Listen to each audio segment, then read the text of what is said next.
Hey, what's going on? My name is Gavin Jewett. I'm here with a very special guest today, Matt McCann.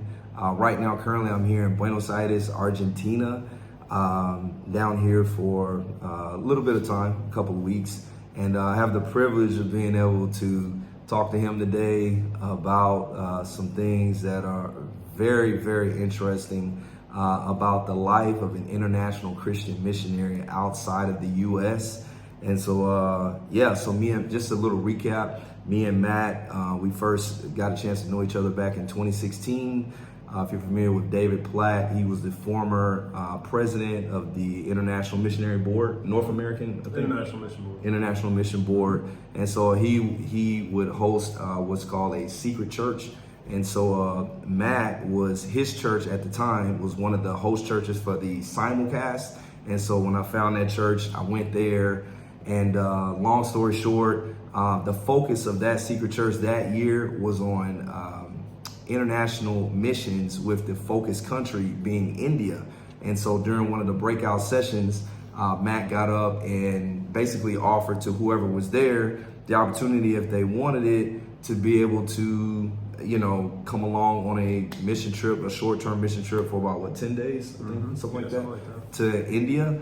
And long story short, I was super jacked up for that opportunity, and they let me go, they let me go. And, and so during that trip, Matt at that time was just an associate pastor, right? Mm-hmm. Yeah. Just an associate pastor, and wasn't doing anything on a long-term basis. He just kind of mentioned some things about wanting to possibly go into the mission field.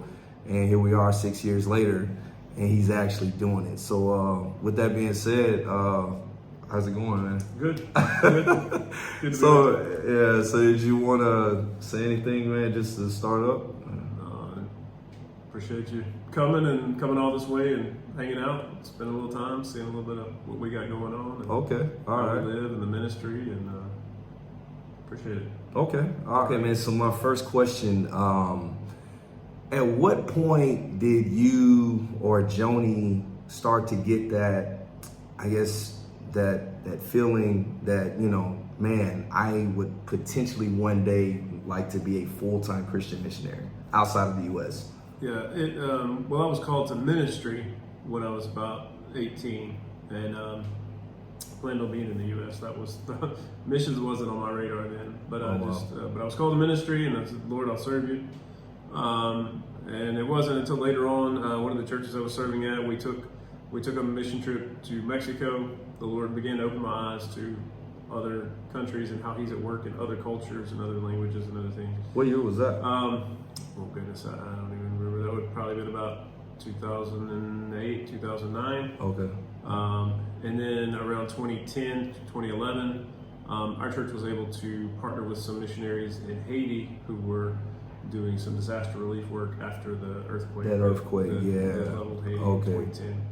And so that was really, those trips really, really began to open my eyes to what God was doing in other parts of the world, and that God is bigger than North America. He's bigger than our church in Louisiana or in the U.S. And so same time, I was also reading David Platt's book, Radical. That kind of coincided, and just talking about, God didn't call us to a Christianized version of the American dream, but He called us to radical obedience. And he even made the point that it's not even radical, it's just biblical. That's good. And so I really began wrestling from that point, and began to really want to do more mission trips, but still thinking I was going to stay in the U.S. and just take these trips. And so I began leading trips with our churches, which you were able to be a part of one of those, to India.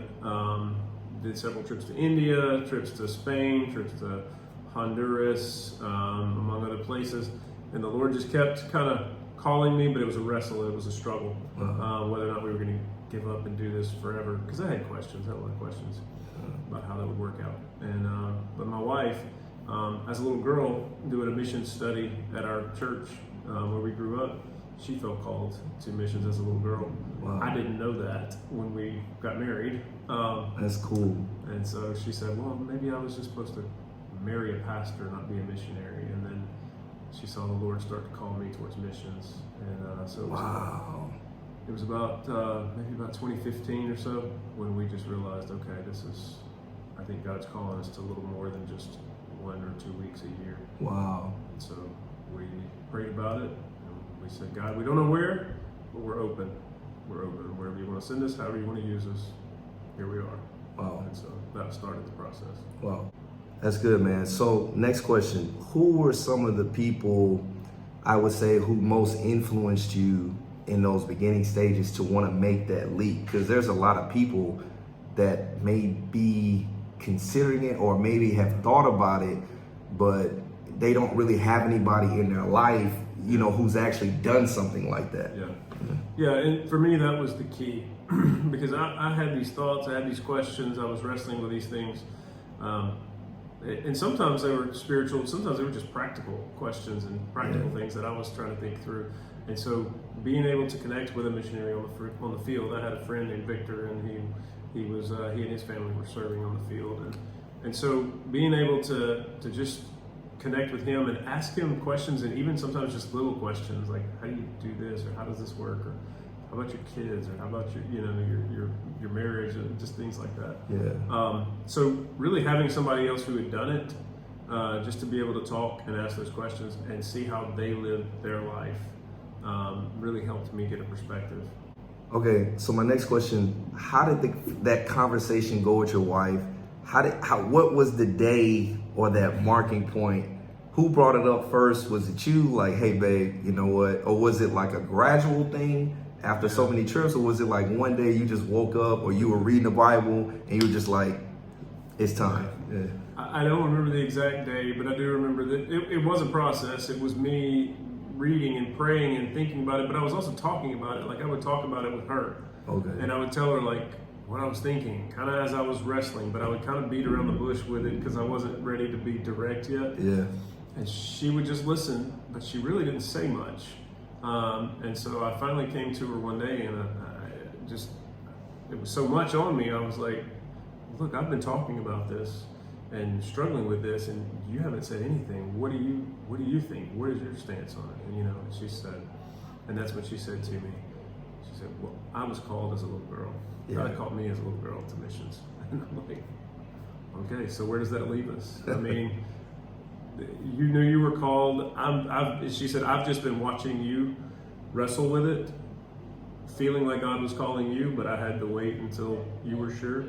But I felt that call as a girl, and I said, okay, well, here we are. So Wow. Don't remember the day, but I do remember that conversation. Wow. And she said, yeah, just kind of been waiting on you. Wow. So that's cool. Okay.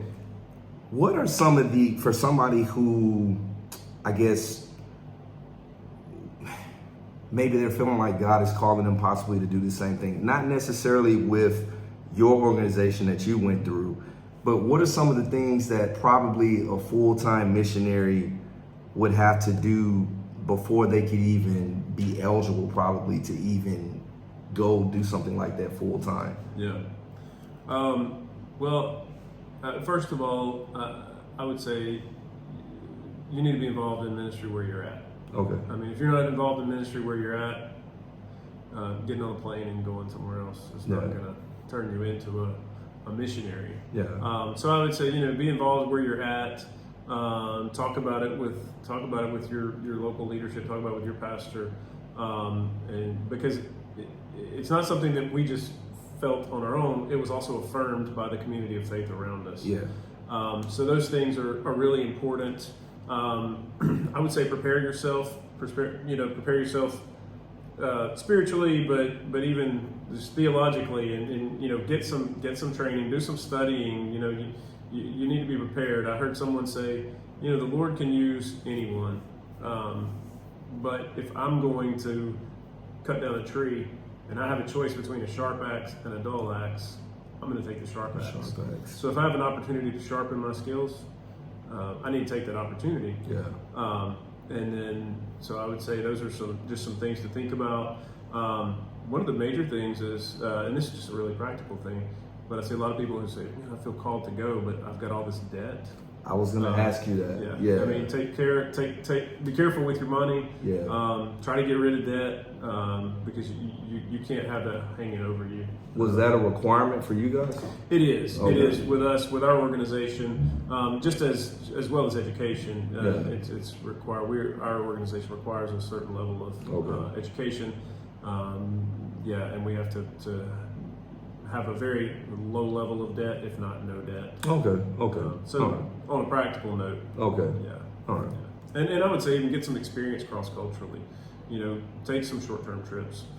Experience different cultures. And maybe not even just in the same place, but just get some experience and see what that's like.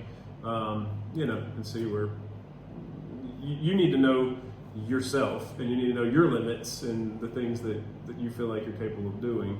The Lord can call you and can use you, but I think He also creates us all uniquely, and so you need to know yourself. Okay. Wow. Okay. And so you think by going to like Honduras and India and some of these places, that kind of gave you guys, I guess, somewhat of a foundation. You weren't just literally just feeling like you completely jumping out of the boat. Right. Okay. Right. And if you don't have that opportunity and you feel like God's called you, by all means go. I mean, that's what missionaries did.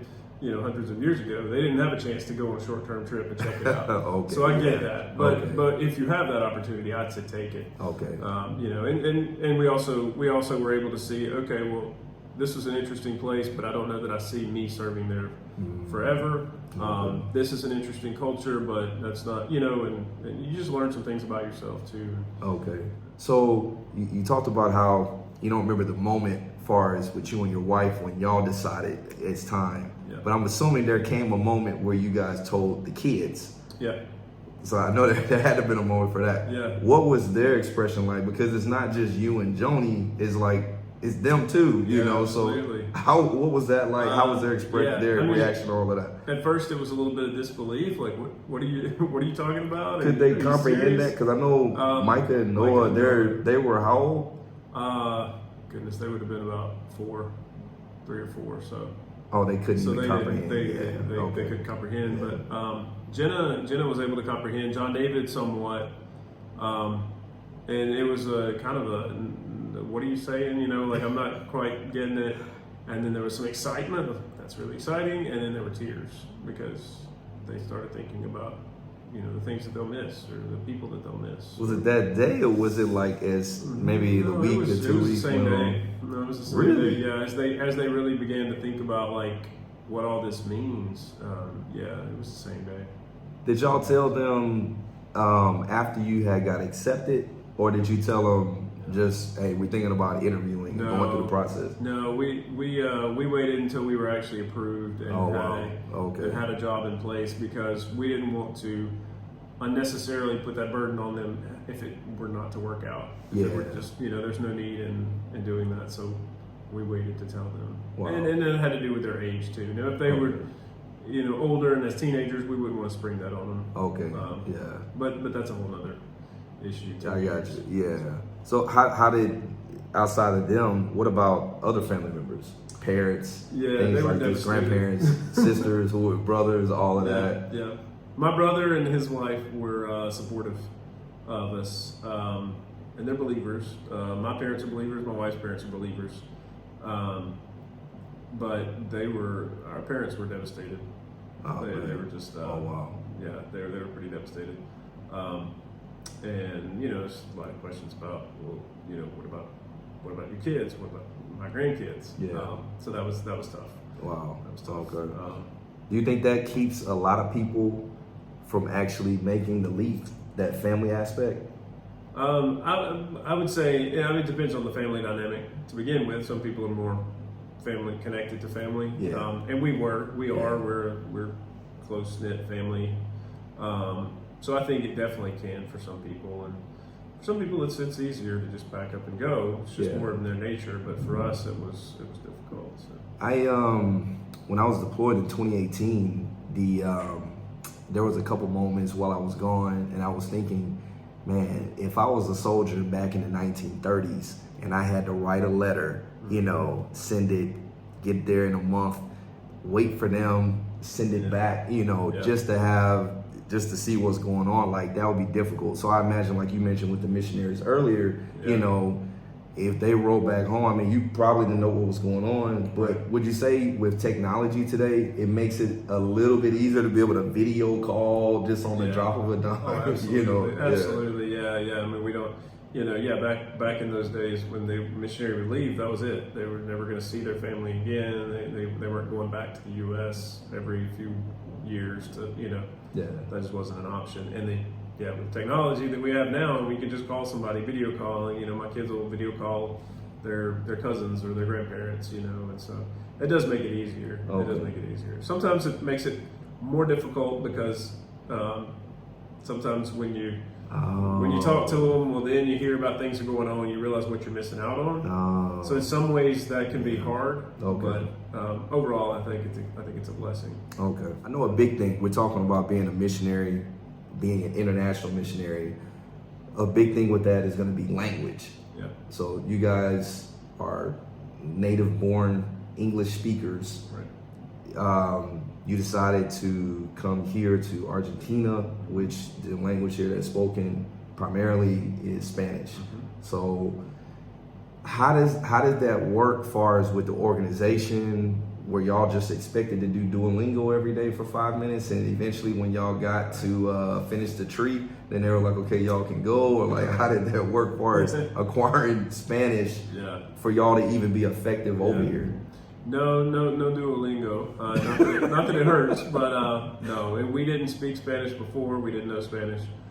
Did you have any family members? No. Okay. Took a semester of Spanish in college as an elective. Okay. My wife took it in high school. I Okay. took French. So, but no, with our organization though, they did prepare us. They prepare us really well.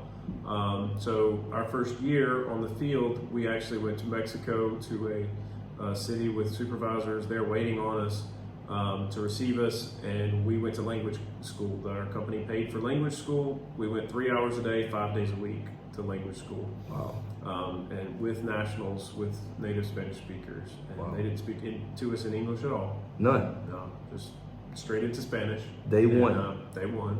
Mm. Yeah. So you just kind of pick it up, but yeah. And so we did that for about 10 months. We were in Spanish school, Spanish language school, and then periodically we would have assessments. We would do an interview, an oral interview in Spanish with an evaluator to evaluate our level. And our organization has certain levels that they require you to reach in order to complete your language learning process. So Okay. you never actually complete language learning, but to complete of course. to complete formal classes. Okay. Yeah. Okay. So you guys left Mexico, and then you knew that you were coming here to Argentina. Anybody who's familiar with language learning, particularly with Spanish in Latin America, accents change, words change, meanings, depending on where you are, and so here in Argentina, I mean, as soon as I got off the plane, I knew I wasn't in Guatemala. So, Right. But how was that trying to, basically having learned a Mexican style of Spanish, Mexican style of usage of words and all of that, to have to come here? Yeah. And did y'all come here? Like, did they say, hey, we want you guys to spend 3 months just getting acclimated, then you get started? No, you achieve your language level, and if you achieve your level before you go to your field of service, which for us was Argentina, then that's it. There's no more language expectations. If you don't quite get your level, then you have to continue with some reports. You have to continue with practice until you reach that level. You have to do another interview. But no, we got here and understanding Spanish and speaking Spanish pretty well in Mexico. And we got here and it was totally different. It was very difficult to understand, very difficult to communicate, a little bit disheartening at first, but because we had a solid foundation in the grammar, that doesn't really change. I mean, a few little things change, but there are some. Well, instead of like tienes, you guys said like tenes. Yeah, tenes. Yeah, it's the difference between the tu and the vos. And because vos, we use vos. But with vos, the verbs translate. The verbs conjugate differently. Yeah. So slight changes, but overall, and you can even speak with the tu here, and they understand you. Yeah.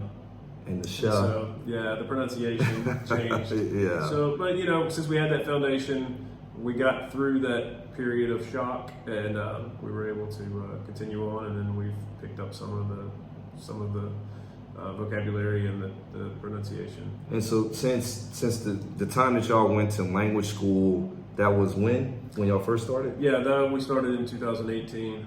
Okay. And, What month was that? That was approximately? in September of 2018, I think. We So started y'all- language in October. We were Okay, out so in y'all pretty much are at year 4 and some change Yeah. in Spanish. Yeah. Okay.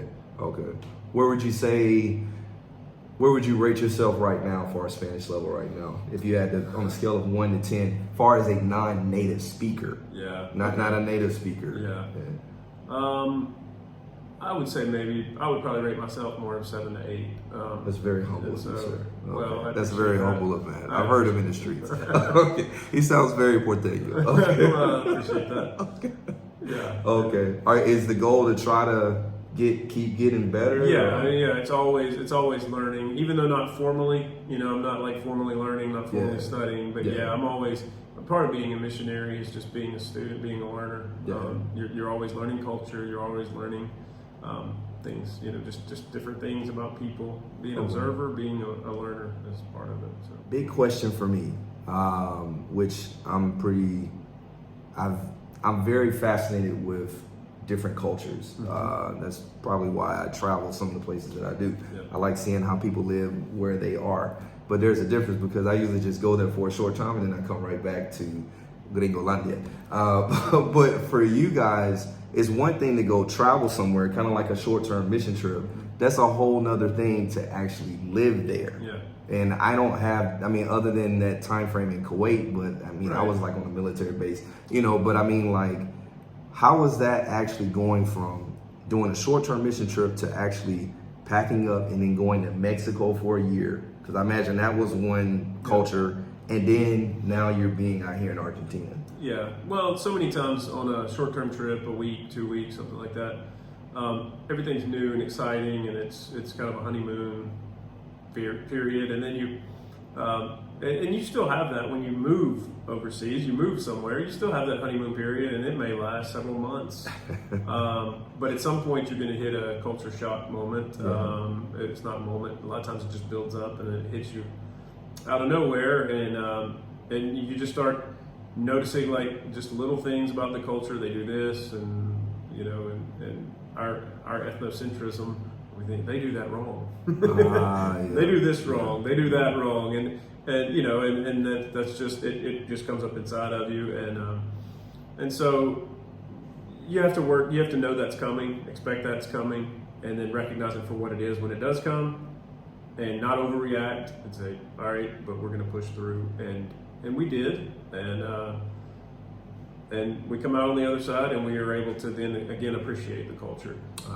Where we get in trouble a lot of times is comparing cultures and saying this is right, this is wrong. We teach our kids it's not right or wrong, it's just different. Yeah. Now some things are right and wrong, and we teach them that. Yeah. Because we have some things about our culture, even as Americans, that I would say are not necessarily right. Yeah. But it's not always right or wrong. Sometimes it's just different. Yeah. And so, to me, that was the difference. And you're here for a week or 2 weeks as a tourist. You don't get into the everyday how to live. How to grocery shop, how to pump gas in your car, how to get your car inspected when that's time, how to deal with a plumbing issue in your apartment, and just things that you don't typically have to do on a vacation. Yeah. And those things can. Yeah. What is the I guess the biggest thing from living in the States, the American culture? What's the biggest thing you miss that you probably took for granted there? Yeah. That is maybe a little bit more, let's say, challenging outside of the United States that that us as Americans we don't think about. Yeah. To me, it's just the ability to. I know how things work in the U.S. Yeah. If I need something, I know where to go. If I need to get something done, I know who to call. If I need to call somebody, I can call and talk to them in English without really having to think about the conversation. In another language, I have to think through the whole conversation before I go, okay, what am I going to say? How am I going to say this? Yeah. And then you get in the conversation and it never goes the way you planned it in your head. You're right. And so just the ease of being able to do things in the States without thinking about it. Not that things are easy necessarily there, but I know how things work. Yeah. And even the things that don't work in the U.S., I know that too. Yeah. That's and true. So, but here it's like, I don't know how anything works. I'm learning it all. Wow. So a lot of times, at least for me, I don't really have much of a background of knowledge as far as ever seen foreign missionaries come to our church or any churches I've ever attended since I was a kid. It wasn't really until I started attending a church back in 2014, Summer Grove Baptist Church, where I began to see like missionaries would come in, kind of like what you guys do when y'all go stateside mission for a while, and they would begin to show videos and things like that, just far as like what they've done and what's going on out there, things of that nature. But I used to think that the only, I guess, thing that was considered to be a missionary was just the preaching aspect. But then when we went to India, I know that was on a short-term basis, but I know that there are people who do it long-term. There's need for like doctors, you know, medical teams, not just for like 2 weeks, but for long-term periods. So like, can you talk about that? Because I think there's a lot of people that probably think that, well, that's not for me because I'm not a preacher. Yeah. But there's a need for missionaries in a lot of different other aspects than just preaching. Yeah. Yeah, and it really depends on the place. Where we are here, it's open. We're here openly as missionaries. We work as religious workers. But in some places, for instance, like we talked about in India, and a lot of places like that, where you can't just go in openly as a missionary. So if you can go in and do medical missions, you can go in as a doctor, you can go in as a business person, you can go in doing community development and things like that. Those things give you access to the country and also access to the people. So there are a lot of jobs that way. People who do adventure tourism businesses in order to gain access to places. So there are definitely needs like that. And then even what we do, it's really not as much, you know, if we think of an evangelist standing on a street corner and preaching, what we're working to do is actually develop churches because I can go and preach and then the ministry ends the moment that I stop preaching and walk away. But if I can plant a church that's going to last, that's going to survive, they're going to have an impact long after I'm gone. And so, so it does involve some preaching, but it's also some teaching, it's some development, it's some discipleship and mentoring, and really working to create a work that's going to last beyond just my time, even my time, you know, in years. Wow. What would you say are some of the pros of being a missionary? Well, we get to experience different cultures, and for me, that's interesting. But I think probably the most important thing is that we get to feel like we're doing what God's called us to do. I feel like we're where we're supposed to be, doing what we are supposed to be doing. And at the end of the day, that's priceless. That's what matters. Yeah. What would be, if you had to pick one, I guess the most, let's use these terms, the most difficult aspect of being a international Christian missionary? I think possibly just the feeling of missing out on something, missing out on some of the things back home, some of the things that you know, and that's not a constant thought, but sometimes that creeps in. I think it's a tool of the devil, honestly, you know. But yeah, just to make you feel out of place, or make you think, well, what if? What are we missing out on? So. Yeah. And now, since you brought that up about missing out, how often do you guys, or are y'all able to come back home? I mean, back to the States? Yeah. With our organization, we serve in terms, so we'll serve anywhere from a 2-year to a 4-year term. Okay. And then after that term, we get to decide how long we want that term to be, between 2 and 4 years. And then we get to come back to the U.S. for a period of time, depending on how long we've been on the field. Okay.